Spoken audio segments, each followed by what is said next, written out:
Hello friends, आप देख रहे हैं रिमझिम मुकेश इंफोटेनमेंट। मैं हूं आपके साथ रिमझिम शर्मा। दोस्तों, जैसा कि मैंने प्रॉमिस किया था आप सभी के साथ कि बहुत जल्द मैं आपके लिए इंफॉर्मेटिव वीडियोस बनाने जा रही हूं। जी हाँ, क्योंकि मैं अभी एक न्यू मदर हूं और मेरे बच्चे जो हैं, जो ट्विंस हैं, अभी 4.5 मंथ्स के हो गए हैं। और बच्चों के साथ किस तरह से अब तक का जो सफ़र है बीता है और क्या क्या चीज़ें हैं जो बच्चों से रिलेटेड, मदर के लिए, न्यूबॉर्न बेबी से रिलेटेड बहुत ज़रूरी है, इन सभी चीज़ों पर एक इंफॉर्मेटिव वीडियोस में आपके साथ लगातार आगे शेयर करती रहूंगी। लेकिन जो आज का विषय लिया है मैंने, वो विषय बहुत ज़रूरी है मेरे जैसी सभी न्यूबॉर्न बेबीज़ की मदर्स के लिए। वो इंफॉर्मेशन है दोस्तों वैक्सीनेशन से जुड़ी हुई, कि वैक्सीनेशन जब हम अपने बच्चों का करवाते हैं, बेबीज का, तो हमें किस तरह की सावधानियां, प्रिकॉशंस पहले लेनी चाहिए। वैक्सीनेशन करवाने जब हम जाते हैं उसके पहले हमें क्या देखना है, और उसके बाद में जब हम वैक्सीनेशन करवा लेते हैं अपने बेबीज का, तो हमें बाद में किन बातों का ध्यान रखना है, ख्याल रखना है। यहां पर मैं आपको बता दूं कि यहां पर जो मैं बातें बता रही हूं, जो इंफॉर्मेशन आपके साथ शेयर कर रही हूं, ये तो है ही है काफी रिसर्च बेस्ड। इसके साथ ही मैं आपको अपने पेडियाट्रिशियन जो हमारे बच्चों के हैं, मैं उनसे भी सीधे आपकी बात करवाऊंगी। मतलब वो सीधे आपको बताएंगे खुद कि किस प्रकार की सावधानियां आपको पहले लेनी चाहिए और वैक्सीनेशन के बाद लेनी चाहिए। तो आपको यहां पर एक फुल पैक्ड इंफॉर्मेशन मिलेगा विथ डॉक्टर्स अफर्मेशन। जो डॉक्टर करते आए हैं आज तक इन वैक्सीनेशन के बाद और पहले, वो खुद बता रहे होंगे।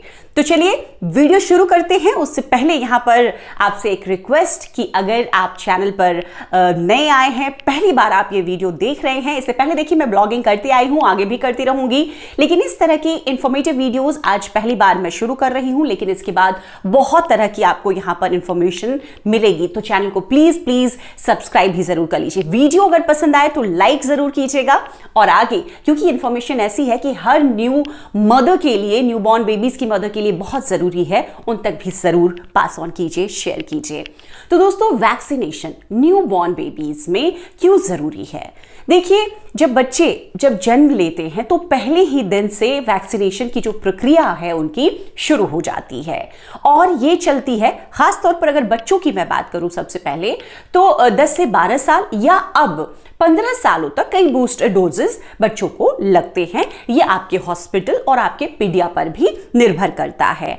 इसकी एक प्रॉपर बच्चों की वैक्सीनेशन की एक चार्ट होती है, जो हमें जिस भी हॉस्पिटल में हमारा बच्चा बॉर्न होता है ना, वहीं से हमें मिल जाती है। देखिए, वो चार्ट मैं यहाँ पर लेकर बैठी हूँ। इस तरह की एक चार्ट होती है, इस तरह का एक ब्रोशर हमें मिलता है जिसमें कि वैक्सीनेशन से जुड़ी हुई बहुत सारी इंफॉर्मेशन आगे की पेजेस में है। और ये पेज यहाँ पर एक दिया गया है कि कौन कौन से वैक्सीनेशन बच्चों को लगने हैं, उनका सबका जो समय है, क्योंकि जो टाइम फ्रेम होता है ना दोस्तों, वो बहुत इंपॉर्टेंट होता है वैक्सीनेशन का। तो पूरा टाइम फ्रेम इसमें दिया है कि इस वीक से इस वीक तक आपको ये लग जाना है आपके बच्चे को वैक्सीनेशन। उसी तरह मंथ्स में आगे आगे ईयर्स में जाकर वो धीरे धीरे टाइम फ्रेम जो है वो लंबा होता जाता है। और दूसरी तरफ जो आप देख रहे हैं, ये वैक्सीन हैं। ये वैक्सीन के नेम है कि कौन से वैक्सीन लगे हैं, कॉम्पोजिशन क्या क्या है। तो उसकी जो स्टिकर्स होती है वो डॉक्टर देखिए इधर ही पेस्ट कर देते हैं। ये आपके लिए, हमारे लिए, इंफॉर्मेशन के लिए है कि आपके बच्चे को ये वैक्सीन लग चुकी हैं। तो इस तरह की एक बुकलेट होती है जरूरी।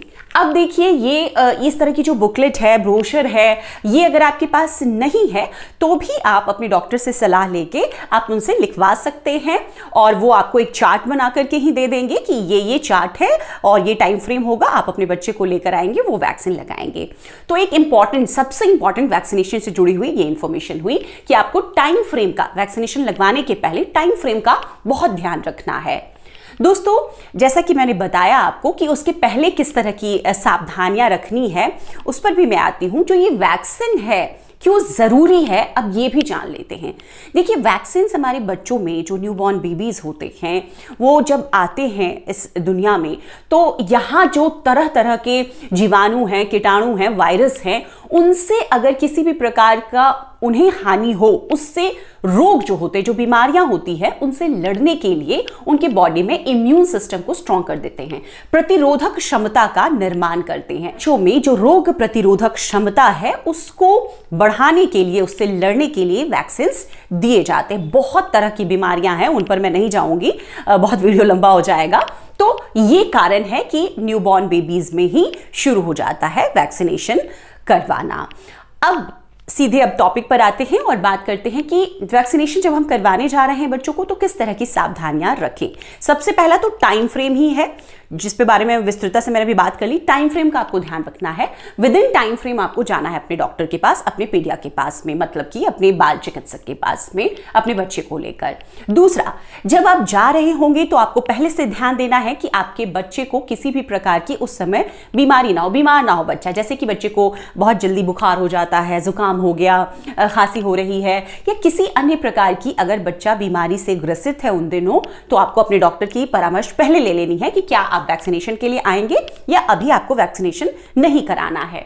तो दो ये सावधानियां हैं जो कि पहले हमें जरूर रखनी चाहिए। किसी भी प्रकार की अगर मेडिसिन बच्चे को दी जा रही है, ये भी आपको, जो तीसरी सावधानी है, डॉक्टर से कंसल्ट कर लेना है कि क्या ये मेडिकेशन है बच्चों की और क्या इस वक्त बच्चों को वैक्सीन लगना चाहिए या नहीं लगना चाहिए। तो आपके जो भी पीडिया होंगे, जो डॉक्टर होंगे, वो आपको सलाह देंगे कि आप आए वैक्सीनेशन के लिए या नहीं आए। तो ये तीन चीजें हैं जो कि पहले आपको बहुत ध्यान देनी है। अब दोस्तों, बाद में वैक्सीनेशन के बाद जो सबसे इंपॉर्टेंट है, पहले की तो तीन सावधानियां है ही हैं, लेकिन बाद की जो सावधानियां हैं वो बहुत इंपॉर्टेंट है। देखिए, बच्चा अभी बहुत छोटा है, न्यू बॉर्न है।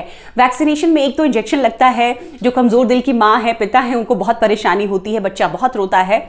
बच्चों को आप जब वैक्सीनेट करवा लेते हैं तो जो सबसे पहली सावधानी जो आपको रखनी है वो इससे जुड़ी हुई है कि बच्चों को आता है वैक्सीनेशन के बाद में फीवर। जो लोकल एरिया रहता है, बच्चों को जनरली थाइज में लगते हैं इंजेक्शंस, तो जो लोकल एरिया रहता है जहां पर इंजेक्शन लगता है वहां पर रेडिश एक स्पॉट आ सकता है, सूजन थोड़ी हो सकती है, स्वेल्ड अप हो सकता है वो लोकल एरिया।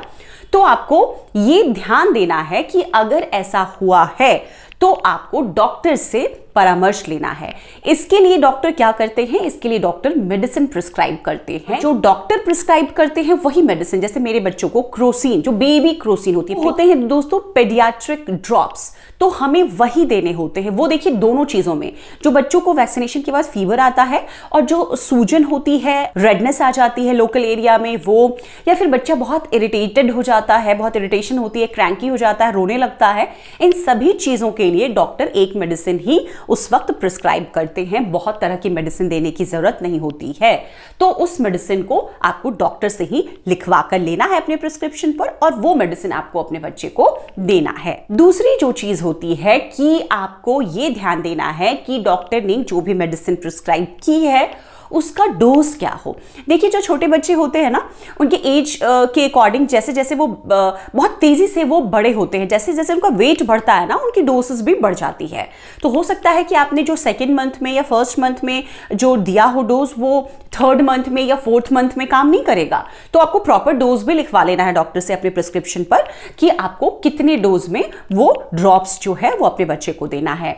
टाइम इंटरवल भी यहाँ पर मेंशन करवा लें कि कितने टाइम इंटरवल पर देना है। जैसे कि मैं अपने ट्विंस बेबीज को अभी करवा कर लाई हूँ वैक्सीनेशन, तो डॉक्टर ने कहा कि आप 8 आवर्स में 3 टाइम्स उनको दे दीजिए मेडिसिन। फीवर आए या नहीं आए, उनकी सलाह थी कि बच्चे को इरिटेशन होती रहती है, क्रैंकी होता है बच्चा, और ऐसा हुआ भी, मैं बताती हूँ आगे। मैंने उन्हें वैक्सीन 7 o'clock दिलवाई थी। उन्होंने कहा कि अप्रॉक्स 10 o'clock आपको पहला डोज जो है वो दे देना है, रात में भी आप 8 आवर्स के इंटरवल पर, और अगले दिन, मतलब कि 24 घंटे आपको मेडिसिन दे देना है।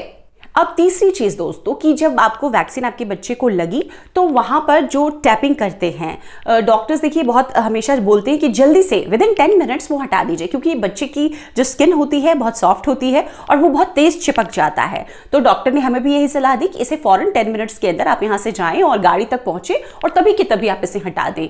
और हमने ऐसा महसूस भी किया कि पिछली बार जब हमने वो घर आके जब हटाया था तो बहुत दिक्कत हुई थी, बच्चे बहुत रोए थे। तो आप यही कीजिएगा, आप तुरंत उसको हटा दीजिएगा। चौथी चीज जो है दोस्तों वो भी उतनी ही इक्वली इंपॉर्टेंट है, ये कि आपको, जैसे बहुत लोग ये बोलते हैं कि आपको जैसे वैक्सीनेशन होता है उसके बाद फॉरेन फीड नहीं कराना चाहिए। देखिए डॉक्टर अब ऐसा बिल्कुल नहीं कहते, उन्होंने तुरंत बोला कि आप इनके अगर लेकर आए फीडर तो इन्हें तुरंत फीड कराइए जब बच्चा रो रहा होता है। तो फीड जो नहीं करने की सलाह है, ये ऐसे बिल्कुल बात नहीं है। अगर कोई दे रहा है तो आप फॉरेन फीड बच्चे को करा सकते हैं आफ्टर वैक्सीनेशन, अगर बच्चे की जरूरत है, बच्चा भूखा है, क्रैंकी हो रहा है, रो रहा है तो। पांचवी चीज ये है कि बहुत सारी इस बारे में मिसकंसेप्शन है कि बच्चे को जब आप वैक्सीनेट करा के लाते हैं तो आपको मसाज नहीं करना चाहिए, मालिश बच्चे की नहीं करनी चाहिए। ऐसा भी नहीं है, आप बच्चे की मालिश कर सकते हैं। बस डॉक्टर ने यही बताया कि लोकल एरिया जो है जहां पर वैक्सीन लगी है, इंजेक्शन लगी है, वहां पर आपको अवॉइड कर देना है। बाकी आप पूरे बॉडी में मसाज जैसे करते हैं, डेली रूटीन जो आपका है, डॉक्टर ने साफ शब्दों में कहा, आप उसे फॉलो कर सकते हैं। हमारे साथ इसी विषय पर जानकारी देने के लिए जुड़े हैं डॉक्टर कुशाग्र गुप्ता। डॉक्टर साहब से जान लेते हैं कि डॉक्टर साहब, जो ये सारी चीजें हैं, सावधानियां और पहले के प्रिकॉशंस को लेकर, वो क्या है, किस तरह से न्यू मदर्स को ये सावधानियां लेनी चाहिए? वैक्सीनेशन के पहले सबसे इम्पॉर्टेंट जो रिक्वायरमेंट है कि बच्चे को लास्ट 5 to 7 डेज में फीवर ना आए। कोई भी ऐसी इलनेस होती है जब जिसमें सर्दी खांसी या फीवर आ जाता है तो यूजुअली अगर कोई एंटीबायोटिक्स प्रिस्क्राइब कर देता है तो एंटीबायोटिक्स के साथ वैक्सीन का अपटेक उतना अच्छा नहीं होता है, और जब बॉडी में ऑलरेडी इम्यून फाइट चल रहा है और उस समय वैक्सीन लगाएंगे तो शायद रिएक्शन उतना अच्छा ना आए। बिकॉज हमें पता है इनिशियल वैक्सीन जो है वो लाइफ लॉन्ग इम्यूनिटी के लिए बहुत इंपॉर्टेंट है, तो वो जो बेस्ट चांस है हमें बेबीज़ को वो देना चाहिए। तो अगर कोई भी फीवर या ऐसा कोई भी इलनेस हो गया है तो इट इज़ बेटर कि हम 5-7 दिन वेट कर लें, जब बच्चा एकदम हेल्दी है 5-6 दिन, उसके बाद हम वो वैक्सीन लगाएं, जिससे प्रॉपर जो भी वैक्सीन का इफेक्ट है वो अपना ले सके। वैक्सीन के बाद जो इम्पॉर्टेंट प्रिकॉशन है, जो शुरू की वैक्सीन्स होती हैं उसमें थोड़ा पेन और फीवर आने का रिस्क रहता है, इसीलिए आजकल पेनलेस वैक्सीन्स भी आ गई हैं। बट जो नॉर्मल वैक्सीन्स जो गवर्नमेंट में हर जगह लग रही हैं, जो नॉर्मल क्लिनिक्स में भी लगती हैं काफ़ी बार नॉर्मल वैक्सीन्स, तो उसके बाद लोकल एरिया में पेन होना, रेडनेस होना वो नॉर्मल है, और फर्स्ट 24 आवर्स फीवर आ सकता है। तो अपने पीडियाट्रिशियन को कॉन्टैक्ट करें, उनसे मेडिकेशन लिखवा लें कि पेन होगा तो क्या मेडिकेशन देनी है। डोज बहुत इंपॉर्टेंट है, डोज अपने आप डिसाइड ना करें, क्योंकि हर वैक्सीन के टाइम पे बेबी का वेट बहुत सिग्निफिकेंटली चेंज होता है स्टार्टिंग मंथ्स में। तो ये इंपॉर्टेंट है कि जो वैक्सीन का जो पेन किलर मेडिकेशन और फीवर मेडिकेशन का डोज है वो बहुत वेट के अकॉर्डिंग दिया जाए। इसीलिए अपने पीडियाट्रिशियन के राय के बाद ही वो मेडिकेशन लें, और उनसे ज़रूर याद से पूछें कि अगर पेन और फीवर हो जाए तो हमें क्या मेडिकेशन देनी है, क्योंकि हर पेन की और हर फीवर की मेडिकेशन नहीं दे सकते। मोस्टली वैक्सीनेशन के बाद पैरासिटामोल ही प्रिस्क्राइब किया जाता है, क्योंकि उसका सबसे कम इंटरफेरेंस है वैक्सीन के डोज के साथ। और किसी तरह का प्रिकॉशन लेने की जरूरत नहीं होती सर। और अगर फीवर 24 आवर्स से ज़्यादा देर तक रहे तो फिर क्या करना चाहिए? अगर फीवर 24 आवर्स से ज़्यादा है तो इमीडिएटली अपने पीडियाट्रिशियन को कांटेक्ट कीजिए, क्योंकि जो भी इन वैक्सीन का इफेक्ट वाला फीवर होता है वो यूजुअली फर्स्ट 24 आवर्स में ही होता है, उसके बाद नहीं आएगा। तो अगर लोकल एरिया में रेडनेस बढ़ रही है और फीवर आता जा रहा है, इसका मतलब कोई चिंता का विषय है और हमें कोई और ट्रीटमेंट सीख करने की ज़रूरत है। जो सेकंड मेजर प्रिकॉशन है, काफ़ी लोगों को लगता है कि मसाज बंद कर देना है, फीडिंग नहीं कराना है इमीडिएटली। तो वैक्सीन्स के बाद जो भी आपका डेली रूटीन है वो एज इट इज़ फॉलो होगा। बस लोकल एरिया जहाँ वैक्सीन लगी है वहाँ थोड़ा मसाज एक दिन के लिए अवॉइड करेंगे, बाकी कोई भी रूटीन में चेंज नहीं आना है। जो भी पट्टी है, जो भी वैक्सीन वाली जगह पे लगाया जाता है वो इमीडिएटली विदिन 10 मिनट्स हटाएं, वरना वो थोड़ा ज़ोर से चिपक जाता है, तो जब भी आप हटाएंगे बेबी और ज़्यादा क्राई करेगा। ओके सर, तो ये 3-4 मेजर प्रिकॉशंस हैं जो कि आपको लेने हैं, उसके बाद किसी भी तरह की और कोई प्रॉब्लम नहीं होगी। और कुछ अगर लगता है तो आप अपने पीडिया से तुरंत संपर्क कीजिए। Thank you sir, thank you so much for this information. लोगों को और पेरेंट्स को अगर मन में कोई भी किसी भी तरह की भ्रांति होती है, संशय होता है, तो वो ज़रूर इस को देखने के बाद, इस वीडियो को देखने के बाद खत्म होगा। Thank you sir. तो देखा आपने फ्रेंड्स किस तरीके से जो बहुत सारे मिसकंसेप्शंस थे वो दूर हो गए, और अब हमारे पास ये सभी जानकारियां हैं। मैं ऐसा उम्मीद करती हूं कि अब आपके पास ये इन्फॉर्मेशन है कि आपको पहले किस तरह की सावधानी बरतनी चाहिए वैक्सीनेशन की, और बाद में किस तरह के प्रिकॉशंस लेने चाहिए, किन बातों का ख्याल रखना चाहिए। अब दोस्तों लगातार मैं आपके साथ बहुत सारे इन्फॉर्मेटिव वीडियो शेयर करती रहूंगी। आप भी जो चाहते हैं, जिस भी टॉपिक पर आपको इन्फॉर्मेशन चाहिए, वो मुझे आप कमेंट बॉक्स में जरूर कमेंट कर बताएं। मैं उन विषयों पर भी आपके साथ वीडियो शेयर करूंगी। और मेरी देखिए कोशिश ये रहेगी कि जो मैंने रिसर्च किया है, जो मैंने जानकारियां जुटाई हैं, वो तो मैं शेयर करूं ही, मैं ज़्यादा से ज़्यादा विषय पर सीधे उस विषय के डॉक्टर से जो उनके पास जो नॉलेज, वास्ट नॉलेज है, उसकी इंफॉर्मेशन भी आपके साथ शेयर करूंगी। और वो इंफॉर्मेशन आप समझ सकते हैं आपके लिए कितनी यूजफुल होगी, कितनी कारगर होगी। तो वीडियो पसंद आए तो ज़रूर लाइक कीजिएगा। आगे अपने जैसे सभी न्यूबॉर्न मदर्स को ज़रूर शेयर कीजिए, उनके लिए भी ये उपयोगी होगा। चैनल पर अगर नए आए हैं तो चैनल को सब्सक्राइब कीजिए, वीडियो लाइक ज़रूर कीजिएगा। इसी तरह से हमारे वीडियोस के साथ, हमारे चैनल के साथ में बने रहें। वीडियो देखने के लिए आपका thank you. Bye bye, take care.